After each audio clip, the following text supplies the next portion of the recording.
The Mandalorian Chapter 16 wrapped up a stellar second season for Disney and Lucasfilm's first ever live-action Star Wars TV series, with some big and bold choices, all of which have some huge ramifications on many of the things coming our way in the form of TV, movies, books, and comics. Peyton Reed steps back into the director's Beskar-covered boots again as the Mandalorian and pals launch a daring rescue mission to free Grogu from Moff Gideon. In the 47 minutes given to this episode, so much is wrapped up really nicely. Bo-Katan makes a reappearance to join Mando's little crew to reclaim the Darksaber, and even a new ship to use in her war to get Mandalore back. Thanks to her and Cosca Reeves returning, we get some really fun exchanges between Reeves and Boba, whom isn't a pure Mandalorian, and someone who Cosca and Katan know as a clone, something which is actually referenced in the episode and used as a sort of insult against Boba, which was really funny to see. An interesting bit of their culture arises here as both Katan and Reeves see Boba as not a pure Mandalorian like they are, and seen as something as even less than even a foundling, since technically he hasn't earned the armor. It's really quite interesting, and it's something I hope to see more explored in future seasons. Of course, the big set piece for this episode is the infiltration of Moff Gideon's cruiser, which has a fantastic ticking clock element of trapping the Dark Troopers in their deployment bay,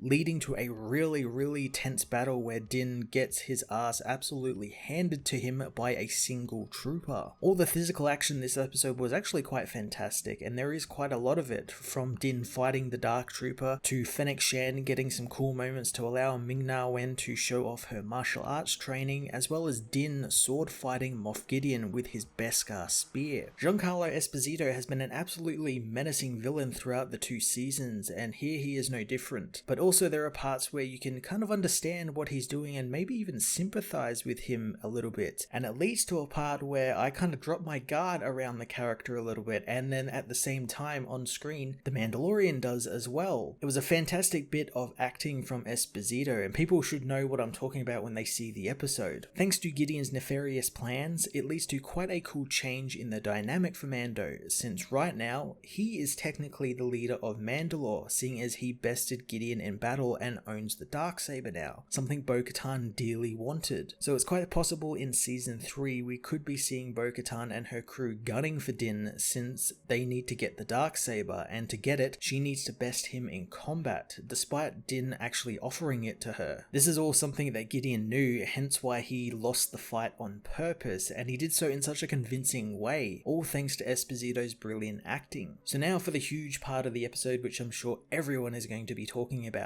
and that is the appearance of the Jedi, the one Grogu called out to on Tython. As we learn in a totally fanservice-y scene, the Jedi is Luke Skywalker himself, who, mirroring his father in Rogue One, cuts his way through the corridors of the entire cruiser to meet with our main characters and take Grogu to train under him in his Jedi enclave. Only thing I did not like about this entire scene was the pretty bad deepfake Luke they had used, which is strange considering they used Mark Hamill to come back and I guess do the voice and probably the body, so I'm not sure why they didn't just do some de-aging stuff like they do with the Marvel stuff, since Marvel has it down pretty well pat with Hank Pym and a younger Robert Downey Jr. making an appearance in their films. The series wraps up here with a very touching scene that saw Pedro Pascal remove the helmet once more and deliver a really heartbreaking and heartwarming piece of acting opposite a puppet, and he made it feel entirely convincingly real, which is just that more special. The Mandalorian Chapter 16 was a wholly satisfying ending to Season 2 that wrapped up many of the season's plot lines while also setting up some totally different Season 3 stuff that I was not expecting, as well as another new show that hadn't been announced up until today, which is coming this time next year, and it's a show I won't be spoiling here, but definitely stick around for the show's after credits scene if you want to spoil that for yourself. The acting, special effects, script, music, and everything else worked perfectly to complement one another, and it was nice to see the show capped off with a genuinely tear-jerking bit of acting from Pedro Pascal and a puppet. I'm going to give The Mandalorian Chapter 16 a 10 out of 10.